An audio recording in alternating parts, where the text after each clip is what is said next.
sobre todo porque estamos consternados con todo lo que está pasando en Venezuela.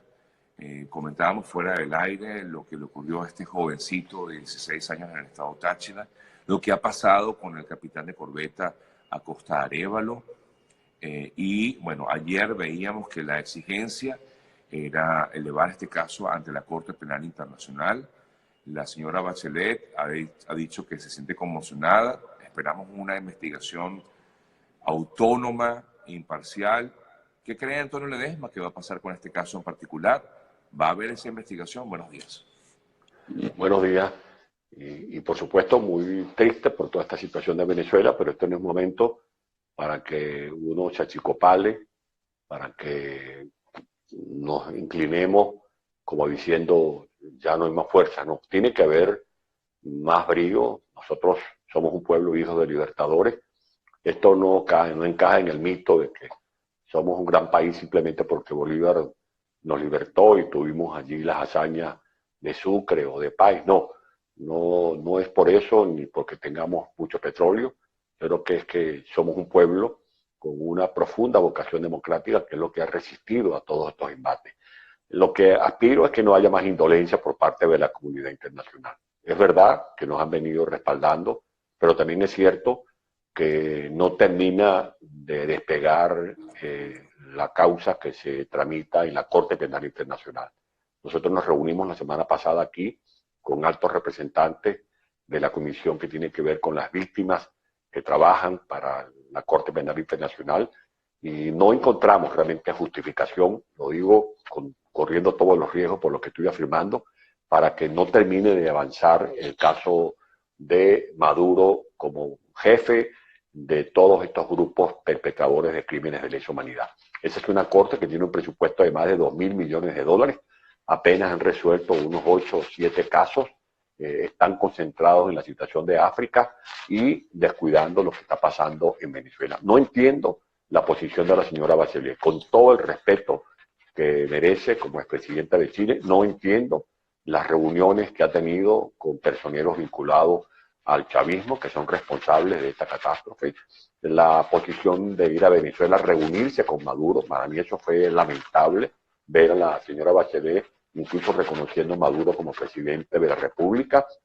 Y creo que allí Juan Guaidó, yo se lo dije personalmente, ha debido plantarse, decir yo no me reúno con la señora Bachelet si no liberan al vicepresidente de la Asamblea Nacional, si no liberan a Juan Requesén, si no liberan a los presos políticos, como lo hizo Mandela. Así actuaba Mandela y lo llamaban radical. Decían que Mandela era radical, que Mandela era extremista. No, Mandela defendía un principio, los principios no se negocian, no se pactan, como lo decía ayer el presidente Felipe González, con quien tuve una grata conversación telefónica.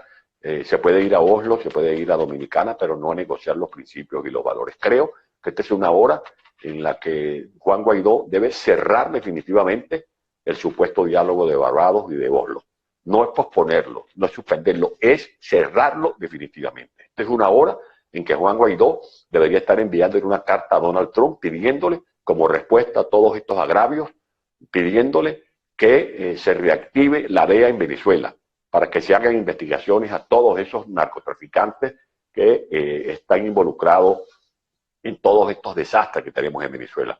Juan Guaidó debería ascender post-mortem en su condición de comandante en jefe de la Fuerza Armada Nacional, debería dar un gesto de mando y ascender con carácter post-mortem al capitán Rafael Arévalo Acosta. Ustedes dirán, ¿con eso lo va a revivir?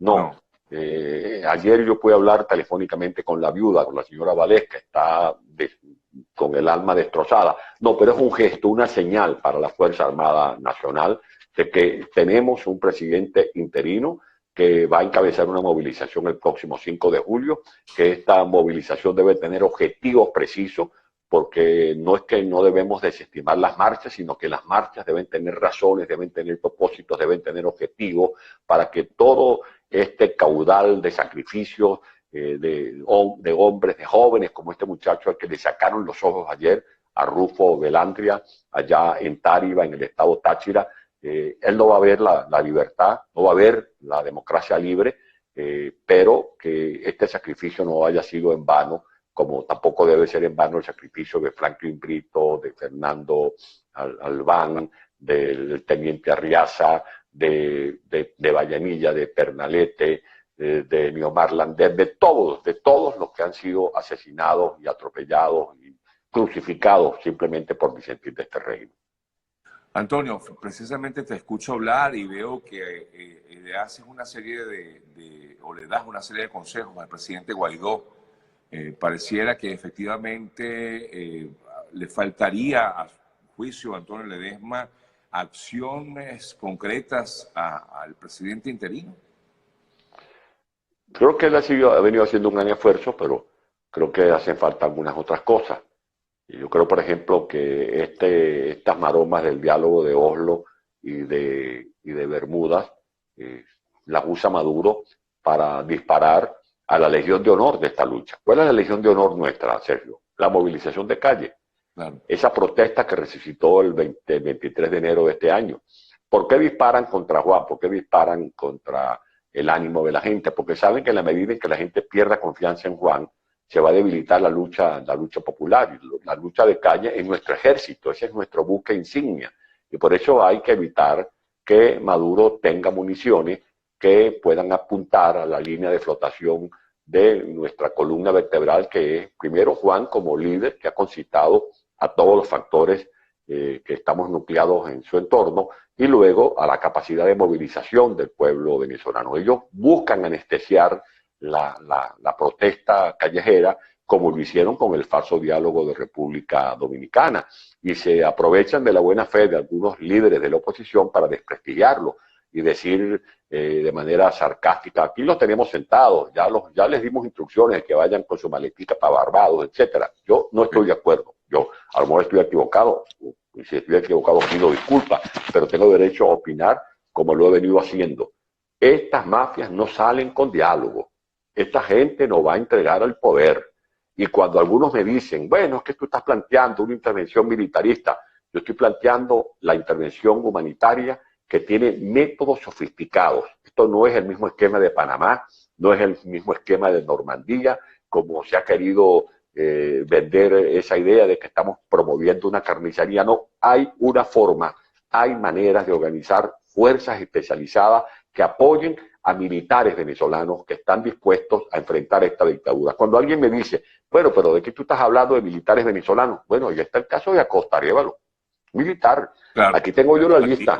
Aquí está el capitán de navío Luis de la Sota, está el coronel Francisco Torres Acosta, Ramón Velasco García, Richard Carrasquel Rondón, Igber Marín Chaparro, Henry Medina Gutiérrez, Alberto Maita Espinosa, Miguel Cisco Mora, Simón Antonio Torres Varela, Pedro Caraballo Lira, está el sargento Giancarlo González, está el general Baduele, está el capitán Caguaripano, y para usted de contar, pido excusas si se me olvidó algunos nombres, pero son cientos de militares que están detenidos, que están procesados, y están procesados y detenidos porque están discrepando de la narcodictadura. Y como ellos hay decenas, centenares de militares venezolanos en Cúcuta, en Bogotá, en toda Colombia, en Ecuador, en Perú, en Chile, en Argentina. Hay que organizar esas fuerzas en el exilio con la colaboración de los civiles que estaríamos dispuestos a participar en una acción de rescate de un país que está secuestrado, que ya no es un país. Venezuela, Maduro lo está convirtiendo en un campo de concentración gigantesco. Ya no es una nación, es un campo de concentración donde Maduro maneja el narcotráfico, el terrorismo con Hezbollah, los garimpeiros que explotan el arco minero, todos los que están raspando la olla en lo que queda de petróleo de Venezuela para seguir dándole petróleo a los socios del Foro de Sao Paulo. Ahora, si efectivamente hay militares activos, bueno, por lo menos lo que decía el régimen de que había un grupo que estaba fraguando, conspirando. Yo creo que es que al final hay mucha gente conspirando en Venezuela. Antonio, mucha gente está buscando la manera de que esto salga, termine de una vez por todas. Yo no digo que esto sea o no verdad, puede ser un juego del régimen, también puede ser un montaje del régimen, no lo puedo asegurar, pero efectivamente hay mucha gente que está descontenta, hay mucha gente que dirá, bueno, ¿cómo hacemos para que esto termine de una vez por todas? Es que ese es un régimen insostenible, eso no tiene manera de sostenerse. Lo que ocurre es que se han cometido algunos errores y creo que falta dar el puntillazo Pues vete tú en la situación de este régimen. Yo creo que la gente que me esté viendo y escuchando esta conversación, lleven conmigo esta cuenta. Un régimen necesita de PDVSA, en el caso de Venezuela, de un banco central, de un equipo de finanzas y un equipo de inteligencia. El equipo de inteligencia de este régimen, Hugo Carvajal, está en España y dispuesto a colaborar a dar informaciones de las tropelías de Chávez y Maduro en Venezuela. 2. El ministro Rodríguez Torres, que fue director de inteligencia también del SEBIN, está preso en una cárcel venezolana. 3. Christopher Figuera, el último que nombraron, está en los Estados Unidos, entendiéndose con la DEA, con la CIA, etcétera, etcétera. 4. González López, al que Maduro votó y tuvo que recoger de nuevo, ese está allí en el SEBIN, pero con una espinita en los dos talones. Sí. 5. Su ministro de la Defensa, Padrino López, estaba conspirando. Yo le digo a Maduro que tú fuiste el que mataste a Maduro. Tú eres el responsable de la muerte de Acosta Arévalo. Tú eres el responsable de que le hayan sacado los ojos a Rufo Velandria. Tú, responsable de haber matado a Vallenilla, a Niomar Lander, a Pernalete, a la joven Moreno, a todos esos crímenes, porque tú has venido alentando estos grupos armados y los has venido respaldando y les has venido ofreciendo impunidad. Ahora, si tú torturaste de esa manera al capitán Arévalo Acosta para buscar información, pero si tienes que preguntarle es a tu jefe de la Casa Militar, el general Hernández Dala estaba metido en la conspiración del 30 de abril. No tienes que estar conspirando a estos oficiales. Dile a él que te diga quiénes son los que están conspirando. Si tú tienes allí a tu derecha al ministro de la Defensa, Padrino López, que estaba metido también en la conspiración del 30 de abril. O sea, tenías al jefe de la Casa Militar, tenías al ministro de la Defensa, tenías a tu compinche, el que funge como presidente del Tribunal Supremo de Justicia, Michael Moreno, dirigiendo la orquesta de los filántropos de la justicia, que eran todos esos testaferros. Tiene al enemigo roncándole en la oreja, como dice. Por eso es un hombre atormentado que no puede dormir y lo que le queda es desahogar su furia como las hienas, torturando como hicieron. Bueno, porque en este caso al capitán Arévalo Acosta lo mataron con las torturas. Sí. A este joven le sacaron los ojos, pero que hay otro tipo de tortura, que es la tortura estomacal, a la gente que está matando de hambre, a la gente que sigue matando por falta de medicina. Por eso cuando a mí me salen con ese cuento de que ustedes son, tú, María Corina, Diego Arias, etcétera, son radicales que están planteando que haya muertos en Venezuela porque ustedes están allá. Bueno, yo estoy aquí porque si estoy allá me matan como al capitán Acosta Arévalo. Yo no estaba haciendo un picnic allá en Ramo Verde ni en el SEBIN. Yo estuve más de 1000 días preso y me la jugué fugándome, recuperando mi libertad. Y que no me vengan con ese cuento, y yo respeto las opiniones, pero en todo caso tengo mi conciencia muy tranquila y sé lo que he hecho por Venezuela en todos estos años de lucha. Pero cuando argumentan que cuando se plantea la intervención humanitaria eso va a causar una desgracia en Venezuela, ¿qué más desgracia? Si el año pasado murieron más de 25.000. ¿Qué más desgracia? Si todos los días mueren mujeres porque no tienen cómo curarse una enfermedad de cáncer de mama.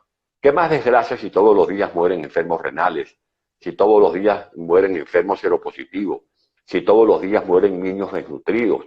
Si mueren niños que no pueden hacerse un simple trasplante de médula ósea. Respecto al tema de la intervención, yo te quiero preguntar algo y quiero precisar al respecto, porque la otra vez que conversamos hablábamos del TIAR, de que había opciones como para aplicar como tal una intervención, bien sea humanitaria, como tú comentas, una intervención en Venezuela. ¿Realmente quién le corresponde? Porque ha habido como que mucha interferencia en esa comunicación. Por un lado se dice que es realmente que todavía no hay consenso, digamos, a nivel internacional como para realmente solicitar de parte de Guaidó algún tipo de intervención, y otros aseguran que más bien que es que Guaidó es el que no está queriendo pedir como tal esa intervención porque tiene una concertación de partidos políticos que le impiden hacer como tal esa solicitud. ¿Cuál en todo caso sería, primero, el camino a seguir y cuáles serían los obstáculos que lo están impidiendo? Bueno, primero se nos ha querido decir que es que nosotros no queremos dialogar y que hay que agotar la vía del diálogo. ¿Y qué más diálogo? ¿Qué más dosis de diálogo? Si dialogamos en el 2003 y le mamaron gallo a Jimmy Carter y al presidente Gaviria, prometieron respetar la libertad de expresión, y tú fuiste víctima porque le quitaron la licencia a Radio Caracas Televisión.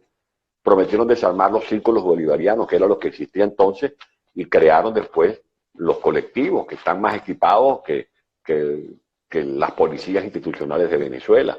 El diálogo de 2014, el 10 de abril de 2014, que sirvió para desmontar la calle. El diálogo del 2016, teniendo al Vaticano como frente de ese diálogo. El diálogo de Dominicana. O sea, ¿qué más elecciones? Cuando uno dice, bueno, sigan el ejemplo de Turquía, van a venir a hablar del cuento de Turquía, si este que está aquí, con el apoyo de los distintos factores que me respaldaron, gané la alcaldía metropolitana, con más de 800.000 votos, 2 veces, y nos quitaron hasta el taburete que teníamos en la alcaldía metropolitana.